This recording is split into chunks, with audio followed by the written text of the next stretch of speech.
to real ASMR. Okay, don't look at my feet, you freaking weirdo.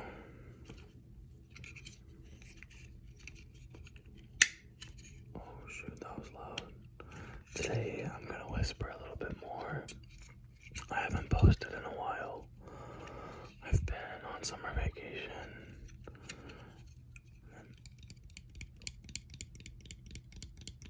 Enjoying my time off from school.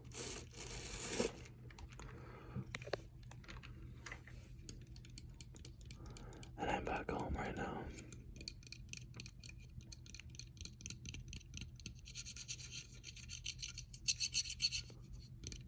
Oh, today I was watching Friday the 13th, part 3. And it was pretty good. I'm a big fan of horror films. And I just like characters like Jason Voorhees and Michael Myers. I really like those types of characters.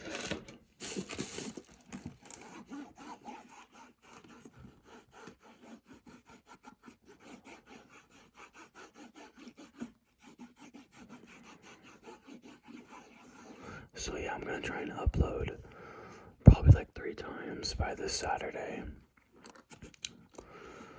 Because yeah, I haven't uploaded in like a few weeks, I guess. So I actually lost this pair of shades. And I was a little upset about it. I lost them at school.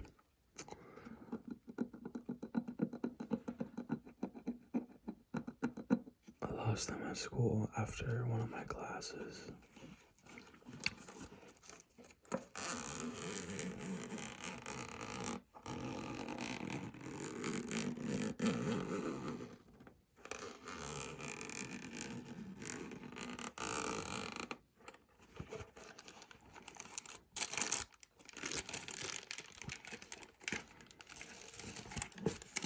I do a lot of crinkle and stuff.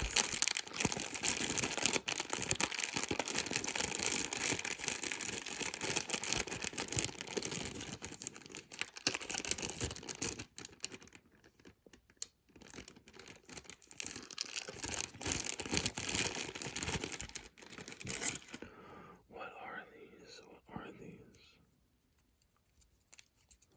What is this? My goodness.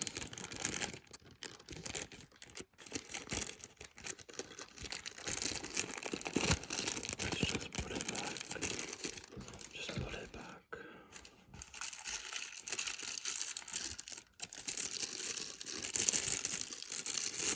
Yeah, so they had all these different lenses on them, and I never got to try all of them out.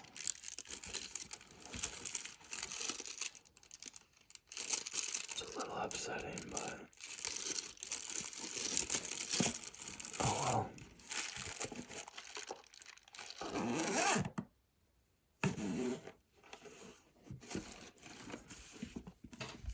So, oh my gosh, it's kind of dirty. Have you guys read The Maze Runner? When the lift cranks open, the only thing Thomas remembers is his first name, but he's not alone. An army of boys welcomes him to the glade, an encampment at the center of a terrible maze. The gladers have no idea why they're there or what's happened to the world outside. And following the arrival of a girl with a message, they must find a way out or die, die, die, die. Oh my goodness. So, I've read all these books only one time through. And I started reading them again. I don't know what is on my book. That is gross.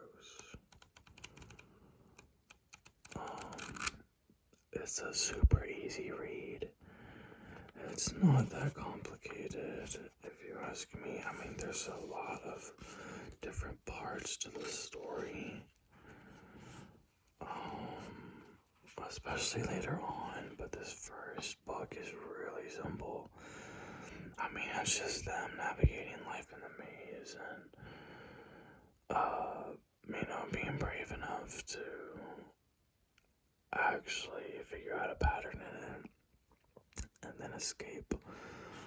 But this is like the only series of books I've ever read, like completely through. I'm not a big reader. I don't like to read. And yeah, so let's read a page. Okay, chapter 24. The next morning, Thomas found himself sitting in a chair, worried and anxious, sweating, facing 11 other boys. They were seated in chairs arranged in a semicircle around him. Once settled, he realized they were the keepers, and to his chagrin, that man Galley was among them. One chair directly in front of Thomas stood empty. He didn't need to be told that it was Albie's. They sat in a large room of the homestead that Thomas hadn't been in before. Besides the chairs, there was no other furniture except for a small table in the corner. The walls were made of wood, as was the floor, and it didn't look like anyone had ever attempted to make the place look inviting. There were no windows. The room smelled of mildew and old books, old books, old books, old books. Thomas wasn't cold, but shivered all the same.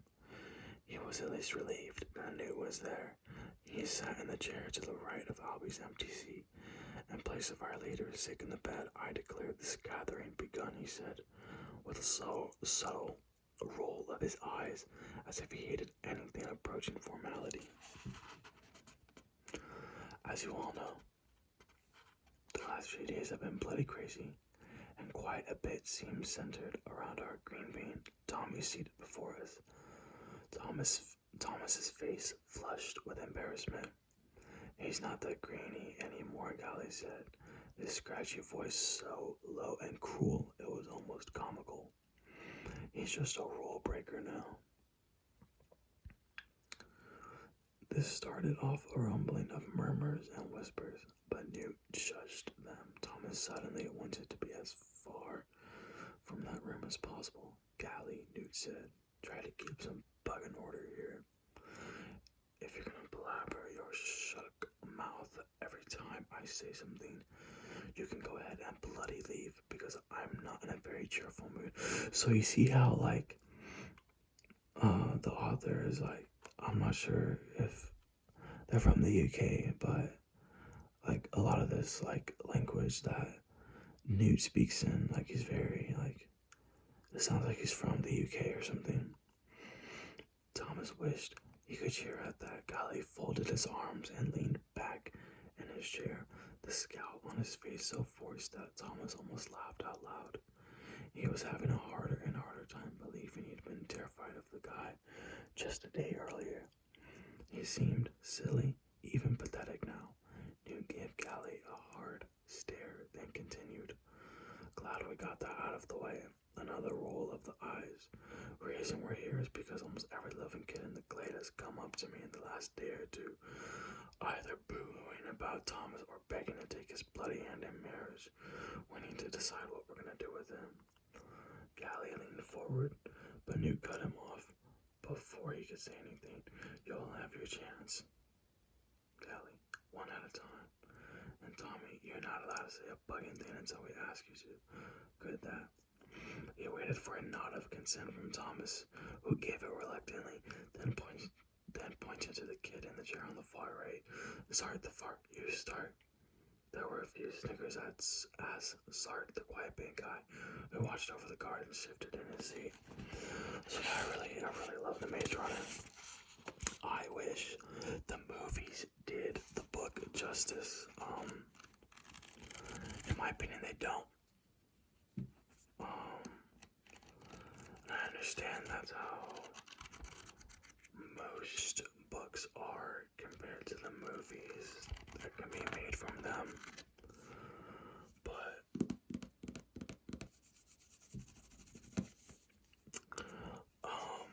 there's so many differences between the book and that first movie. I mean, number one, the maze in the book is completely underground.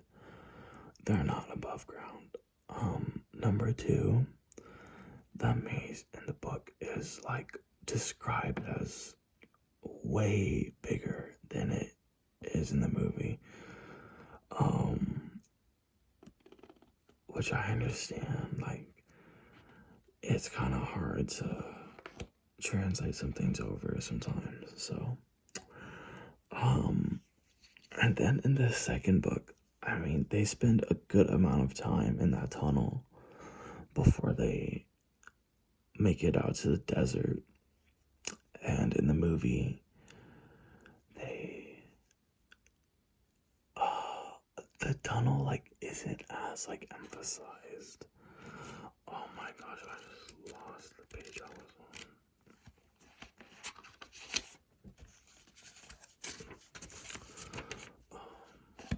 So yeah, if y'all wanna see more readings of this, I would totally do that. I might just do that now. I might make a series of the Maze Runner readings. Let me know if y'all wanna see that.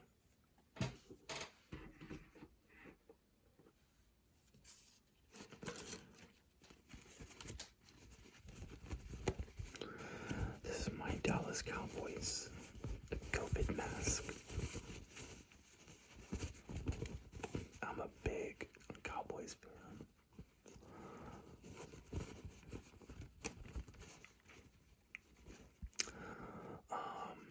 And you know, the Cowboys have a lot of expectations every year, so I'm gonna go on a little rant about this, okay? This is what I think about Dallas for this upcoming season. I think we're gonna go 11-6, and I'm not sure what seed that's gonna get you, right? I think we're gonna go 11-6, and I think we're gonna reach the NFC Championship. Okay. Excuse me, I got a burp.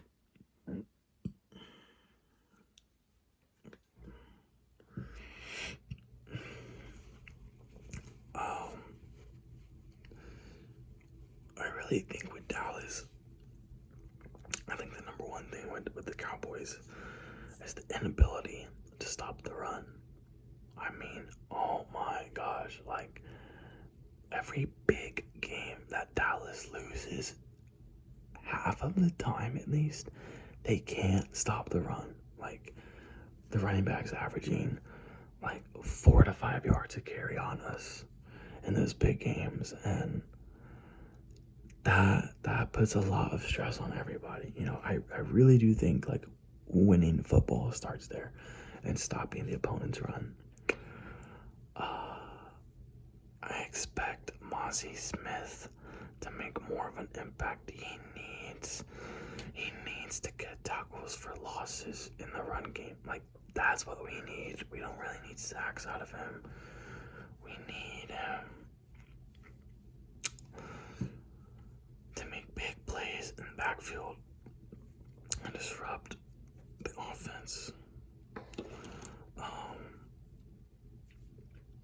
Yeah, that's what it's gonna take, and I think Tyler Guyton is gonna be really good. Dallas has a really good history of drafting linemen, so I'm not worried about Tyler Guyton. Yeah, it's not the flashiest pick, but you know, if you can help Dak out in the run game, you know, drafting another lineman, you know, that's gonna try to replace Tyron Smith. I think that's a great move. I think that's a great move on Dallas's part. I love the lineman picks. I love it. I think that's everything in football. It doesn't matter how good your skill guys are. Okay, if you don't have time in the pocket and if you can't stop the run game on defense, it doesn't matter how good your receivers or secondary are, because they're not gonna have any support. So yeah, this is just gonna be rambling video. I'm just gonna ramble about a bunch of different stuff, I guess.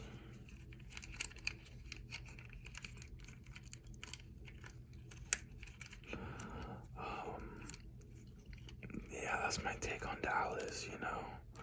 If it comes down to us playing the 49ers, in the playoffs, that's gonna suck, right? But I do think Dallas can really win that game. You know, we've been drafting linemen. You know, that's how you're gonna win. That's how you're gonna win. If you're gonna beat big teams with a lot of star power, you're gonna have to do it in the trenches. And I don't see anything wrong with that. Oh, I don't like that sound.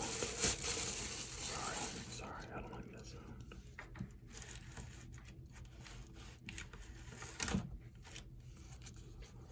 We can do some cards. We can do some cards. We can do some cards.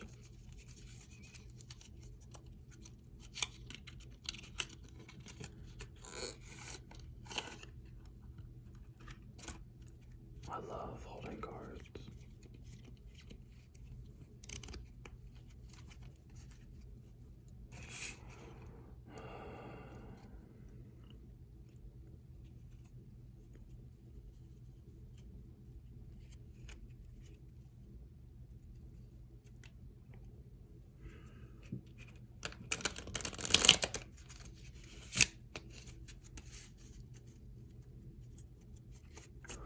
Where are the jokers?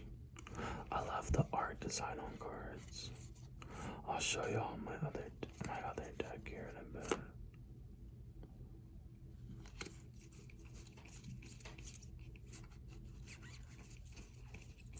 I love the sound of cards.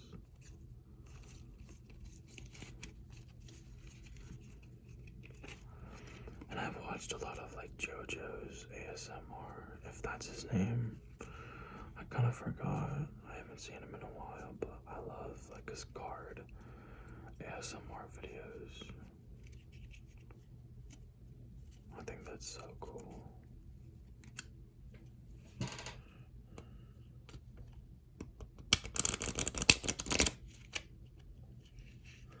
Did y'all see that shuffle in midair? That's crazy, right? So yeah, I only know how to like shuffle. I don't know how to do like all the spreads and stuff. But I like the arm one. I like the arm one. I can't really do it. So yeah, that's this deck.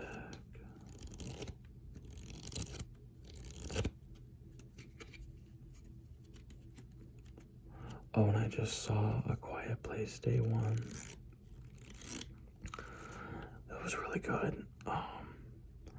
I did trip mushrooms and go watch it, which made it all the more terrifying. But it was really fun. It was really fun. It definitely like made the movie super intense. I did get a little more scared than I would have liked to at one point.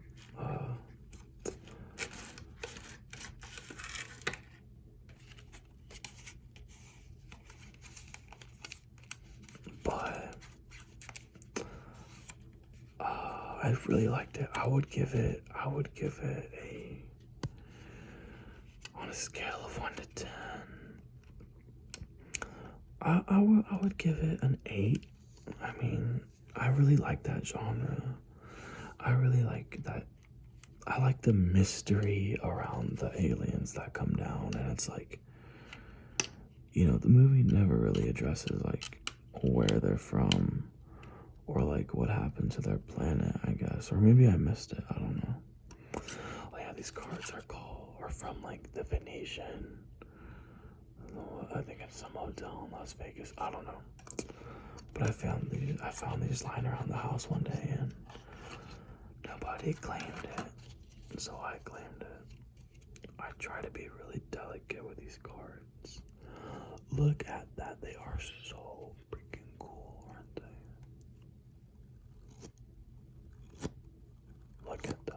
so awesome.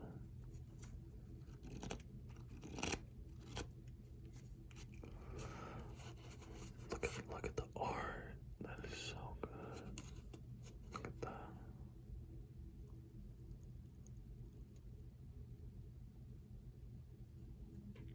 Is that one doing it? Yeah.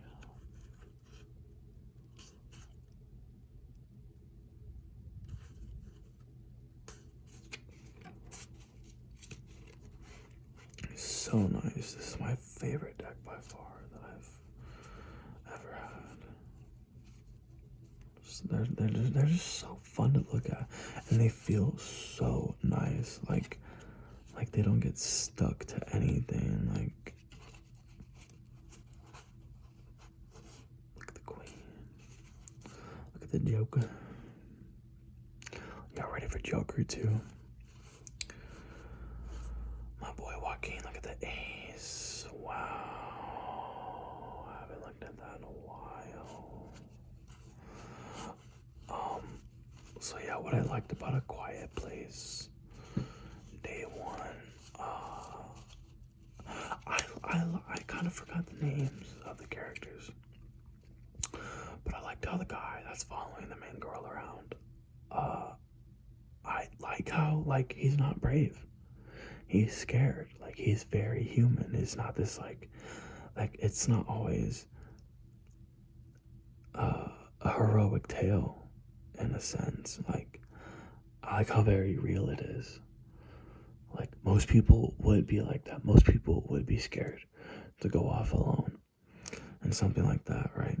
And meanwhile, like, our main character, like, well, she's not afraid to die because she's in hospice or whatever.